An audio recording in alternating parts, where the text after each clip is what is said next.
క్లియర్గా రైతుల్ని మోసం చేశారు అధ్యక్ష. గవర్నర్ ప్రసంగంలో అది లేదు అధ్యక్ష.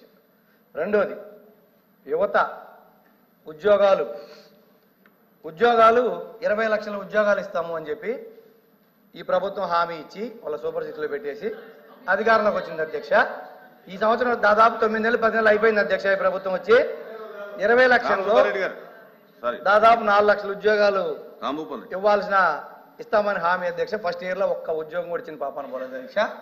ఒక్క నోటిఫికేషన్ లేదు అధ్యక్ష. ఇప్పటికీ రాబోయే ఇస్తామని చెప్తున్నారు కానీ ఈ 10 నెలల్లో జరిగింది లేదు అధ్యక్ష.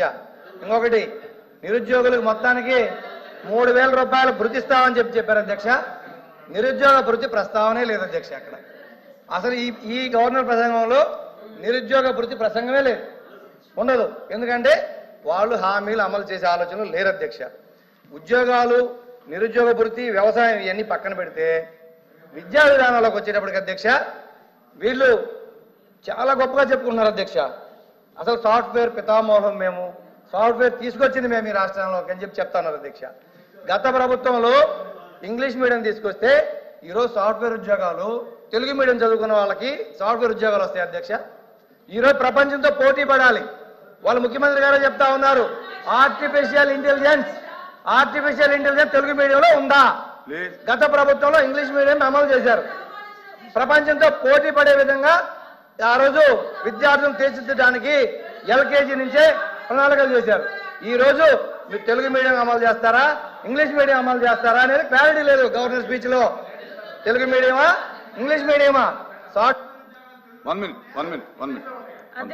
సభ్యులు క్షమించాలి అధ్యక్ష. ధన్యవాదాలు. ఇక్కడ తెలుగును అవమానించడం అధ్యక్ష. తెలుగు చదువుకుంటే సాఫ్ట్వేర్ ఉద్యోగాలు వస్తాయా అని అడగడం అన్నది నిజంగా అబ్జెక్టబుల్ అధ్యక్ష. ఏం తెలుగు చదువుకున్న వాళ్ళు కలెక్టర్లు కాలేదా? తెలుగు చదువుకున్న వాళ్ళు ఇంకా పెద్ద పెద్ద పొజిషన్ లో లేరా? తెలుగు వాళ్ళు ఈ రోజు ఢిల్లీలోని పెద్ద పెద్ద పొజిషన్స్ లో లేరా అధ్యక్ష? తెలుగు మీడియంలో చదువుకున్న వాళ్ళందరూ కూడా ఈ రోజు మంచి మంచి పొజిషన్స్ లో ఉన్నారు. తెలుగు చదువుకుంటే సాఫ్ట్వేర్ ఉద్యోగాలు రావు అన్న పదాన్ని అతను ఇత్తుడా చేసుకోవాలి అధ్యక్ష. ఇత్తుడా చేసుకోవాలి అధ్యక్ష. చేయమని అధ్యక్ష. అది ఓడ్ తెలుగుని గౌరవించే ఎవరైనా తెలుగు ప్రజలుగా, తెలుగు రాష్ట్రాల్లో ఉండి, తెలుగు శాసన మండలి సభ్యులుగా ఉండి, తెలుగు రాష్ట్రాల్లో శాసన మండలి సభ్యులుగా ఉన్న వాళ్ళు తెలుగును అవమానించడం అన్నది నిజంగా చాలా దురదృష్టకరం అధ్యక్ష. దీన్ని మీరు ఎట్టి వేస్తున్నది విత్డ్రా చేసుకోవాలి అధ్యక్ష. ఫోర్స్ విత్డ్రా చేసుకోవాలి, లేకపోతే మీరైనా విత్డ్రా చేయాలి. చెప్పండి. నేను కూడా తెలుగు మీడియం చదువుకున్నా అధ్యక్ష.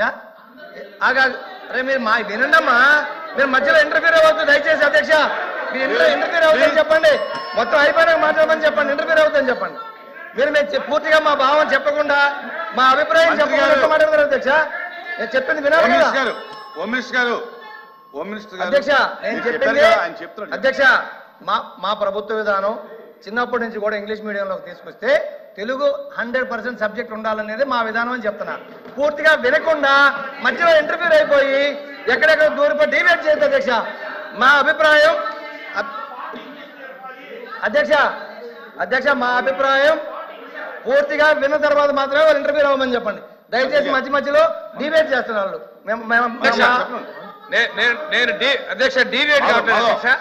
అధ్యక్ష. తెలుగు భాష, తెలుగు నేల మీద పుట్టారు, తెలుగును అవమానపరిచారు అధ్యక్ష.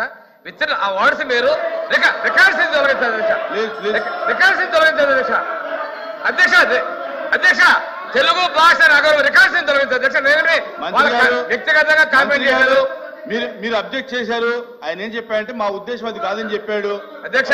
తెలుగు భాష చదివితే మాట్లాడే అధ్యక్ష. మాతృభాషని జన్మభూమిని అవమానపరుస్తారు అధ్యక్ష. రికార్డు నుంచి తొలగించాను అధ్యక్ష.